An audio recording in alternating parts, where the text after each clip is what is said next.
Hey guys, Justin Nelson here with Sphere Rocket Virtual Assistant. In today's video, I'm going to show you how I kick off a majority of my new virtual assistant hires to make them as productive as possible within the first 72 hours of them being on our team.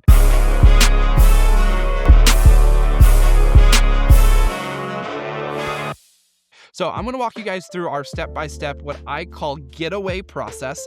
This getaway process is a process that's very, very simple to follow. It's obviously something that you do early on when you're first hiring some of your first virtual assistants. It's not something that I can do now with 200 plus team members, but it is something that our different department heads will do when they hire their virtual assistant team members. And so the getaway method is very, very clear. In order for you to invest into your team, invest into buying back your time in the future, you have to take time away from your business to build, even if it's a simple system, in order for your VAs to work within, right? And so when I was first getting started, I was a real estate agent. I was working 60 hours weeks. And when I first got one of my first virtual assistants, my coach at the time said, you got to use the getaway system. They're like, Justin, you're allowed to still work 60 hours in a week, right? We know that you may not want to take 30 hours of that week to train them and to prep things and to write SOPs and all these things. They're like, you're allowed to still work 40, 50, 60 hours, whatever you need to do. It's easy for a coach to say, oh yeah, just like fit in there making some SOPs. Like if you're watching this video, you're probably considering hiring a virtual assistant and you're like, Justin, I don't know when I'm gonna have time to train them. I don't know when I'm gonna have time to build the SOPs that people talk about and maybe we've talked about. I don't know when I'm gonna do this. I don't know when I'm gonna onboard them. Like I don't even know when I'm gonna learn how to even manage a VA. And so this video is exactly that process, right? So when I first got started, the getaway method, my coach realized that I still needed to work 40, 50, 60 hours a week in the business to grow it, to scale it. Obviously, at that time, my family's money depended on it, right? Like whether we ate, whether we didn't eat, like paying the bills, like we needed to do it. And so a lot of times business owners, they'll hire a virtual assistant. They'll, like I said, go spend 30 hours training them and only get to work in their business 20 to 30, and they'll see their business start to slump. And they'll start to see it slump and they'll be like, man, that's not good. And they'll freak out. They'll let their virtual assistant go and they'll be like, that didn't work for me. My business went dag, right? Something Tim Heil, a Keller Williams agent, that used to say, you have to go 2 steps backwards to go 6 steps forward. But there is a way to minimize that, right? So what I did is I took my normal real estate week, 40, 50 hours, 60 hours some weeks, and I said, I'm going to keep that the same. But what I'm going to do is I'm going to do what we call a getaway. A getaway is usually, and again, there's different extreme examples. You're going to find with me, I'm pretty extreme, but I also have pretty extreme goals. And so one thing to write down is if you have extreme goals, you have to take extreme actions. Again, if you have extreme goals, you have to take extreme actions. And so for me, what I would do is every time I hired a key virtual assistant team member, let's use an executive assistant for example, I would book an Airbnb usually like Friday night through a Sunday, okay?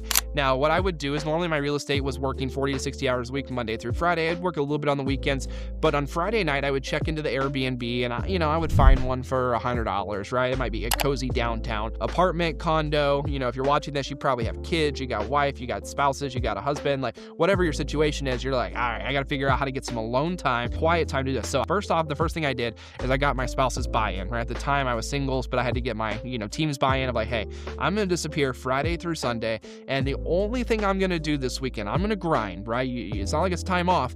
Friday night through when I check out Sunday morning, I'm going to spend 100% of my effort on getting things ready for this person, right? And so what I did is on Friday night, I checked in, I had some fun, I ordered some Uber Eats, my favorite meal, and I got ready for a writing session. I then went through what we call the getaway process, where I just wrote down everything I want my virtual assistant to do. We call this the dream list. Down in a link in the description, you guys are going to see a whole bunch of different files. You'll see one master file that you click, it'll take you to a website and you can take a look at all of our different clients' dream lists. These are usually tasks for each position. And what I'm going to do is I wrote down my dream list of everything I want that my new virtual assistant to be. This could be, like I said in our example, an executive assistant, could be a social media manager, could be an accounting VA. When you're first getting started with your first few VAs, these are foundational, right? These are VAs that need to work, they need to succeed in order for your business to get to the next level. So I always did a getaway weekend. And so again, Friday night, I spent 3 to 4 hours writing down everything I would love for this person to do. And then from there, I would then go through and cross out 50%. Now, I might still get that person to eventually do all of that, but I wanted to narrow my attention on what was the most pressing 50% that I wanted that person to do. So I would take one sheet of paper, I'd write down, for example, 100 things. I would cross out 50. I would get to my second sheet of paper, and I would now have 50 things that I want that virtual assistant to do. Now, with those 50 things, I would then write to the right side of it, and there will be a template down below in this video as well. I would write to the right side. I would write, how am I going to train this virtual assistant on this specific task? So for example, on email, I wanted to train them to take email off my plate. To the right of that, I said, I want them to read Dan Martell's Buy Back Your Time book and learn how he manages his email with his assistant. So I wrote, Buy Back Your Time, Dan Martell, and then I wrote / I need to show them how I want it done. So I put, I will show them. The second task, how to order my groceries. I literally put, I will show them one time, right?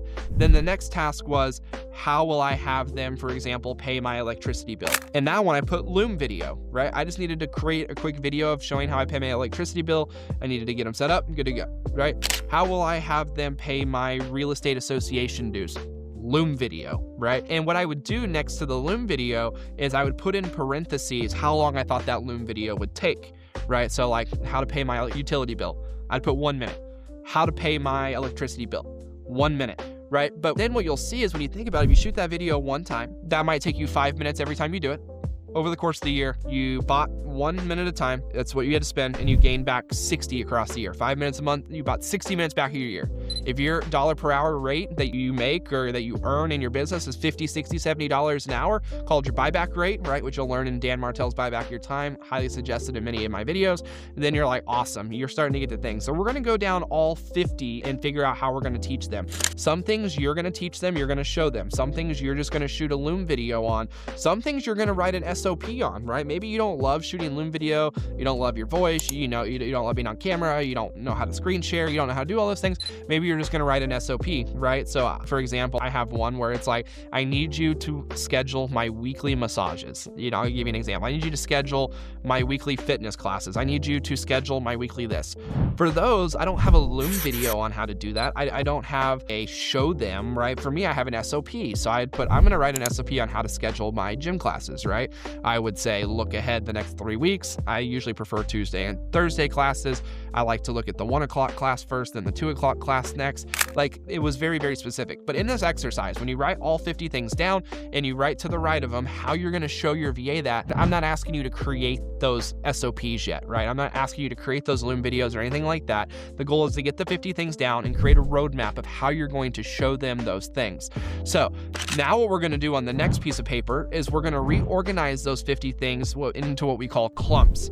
So you're gonna clump them into all the things that you want your VA to do that you need to shoot on Loom video. You're gonna clump it into all the things that you need to show them. You're gonna clump it into all the things where you need to write an SOP, right? So now for most people, they have 3 categories. They might have 15 to 20 in the I'm gonna show them category, 15 to 20 in the SOP category, and 15 to 20 in the Loom category, right? Usually you can get all of this done Friday night, right? Very, very simple. You can get all this done Friday night. My then goal is to go to bed at a reasonable time. And again, I'm being super specific here because I want to share exactly what I have done to have success, right? I get up the next morning around 8 a.m. I get some fresh air, I get moving, I talk to my family and so on. You might be talking to your kids. And what I do now is from 9 a.m. to 9 p.m. I grind. I'm about to take Sunday off. We'll talk about that. But I grind 9 a.m. to 9 p.m. and I give it every ounce of energy I possibly have.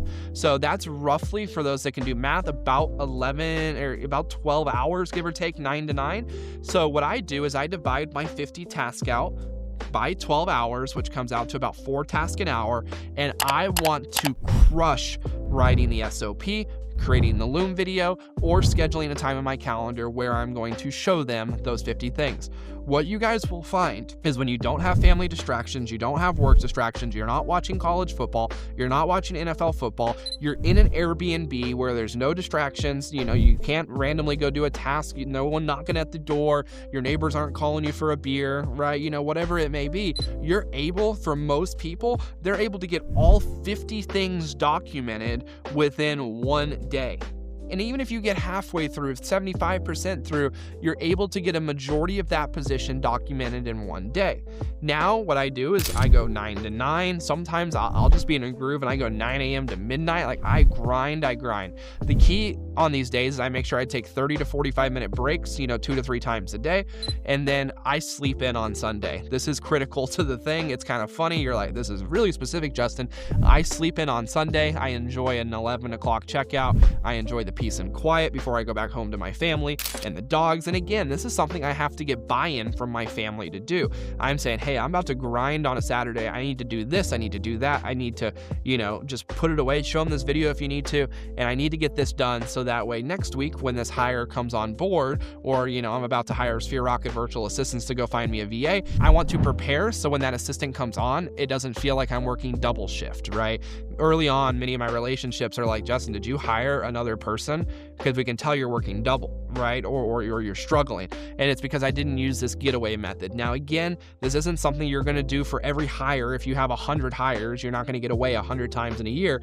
But if you do this for your first 3 to 4 hires, it is absolutely going to change your life, change your world, and you're going to find that you have better success with your virtual assistants. Now you're like, Justin, what's the next step? Once you hire your virtual assistant from us and you get them on board, our goal is to cover 2 to 3 of those in every single meeting until they're comprehended, right? So if I meet with them on Monday, I try and meet with my virtual assistants that I onboard no less than about an hour a day. During that hour, I am showing them, walking them through the first 3 to 4 tasks, just giving them the Loom videos, giving them the SOPs I already made, and then the next day, we're going through the next 2 to 3. The next day, we're going through the next 2 to 3. I do that Monday through Wednesday. By the end of Wednesday, they have 6 tasks. I give them Thursday and Friday to try and complete those tasks, to do those things, to be on the lookout. And then the next week, I do it again. 3 tasks on Monday, 3 tasks on Tuesday, 3 tasks on Wednesday. Now you're, if you're at 3, 2 weeks in, you're up to about 18 tasks. You're about 33% of your way to fully onboarding your virtual assistant, and you've done this all within just a 72-hour window. Now, as you get good at this, and the reason why this video is labeled Hire and Onboard and Train Your VA within 72 hours, I can go and have a Saturday alone. I just did it this past weekend for one of our hires called Account Executive. We were redoing the position. I shot everything. I did the whole playbook. I did everything. And now on Monday, I'm just going to give them the whole playbook with all 50 things. I'm going to let them go through it once, let them go through it twice, let them go through it 3 times before we ever have our first meeting on this thing, right? So it was self-guided. There was Loom videos. Here's how to do this. I basically had them read the material. I'll read the material kind of like a college professor, and then I'm going to test them on it. Once they've tested well enough and they've gotten through it, then we're off to the races. Right now I'm correcting, I'm showing them, they're asking questions, they're doing these different things.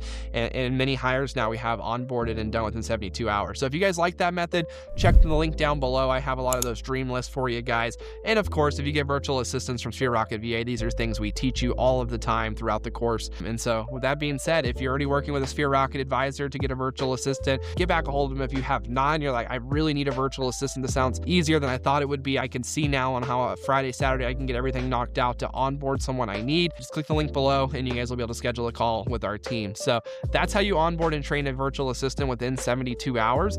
And that's how you get it done. So now the only thing that's left is to go out and get your VA. We'll see you guys in the next video.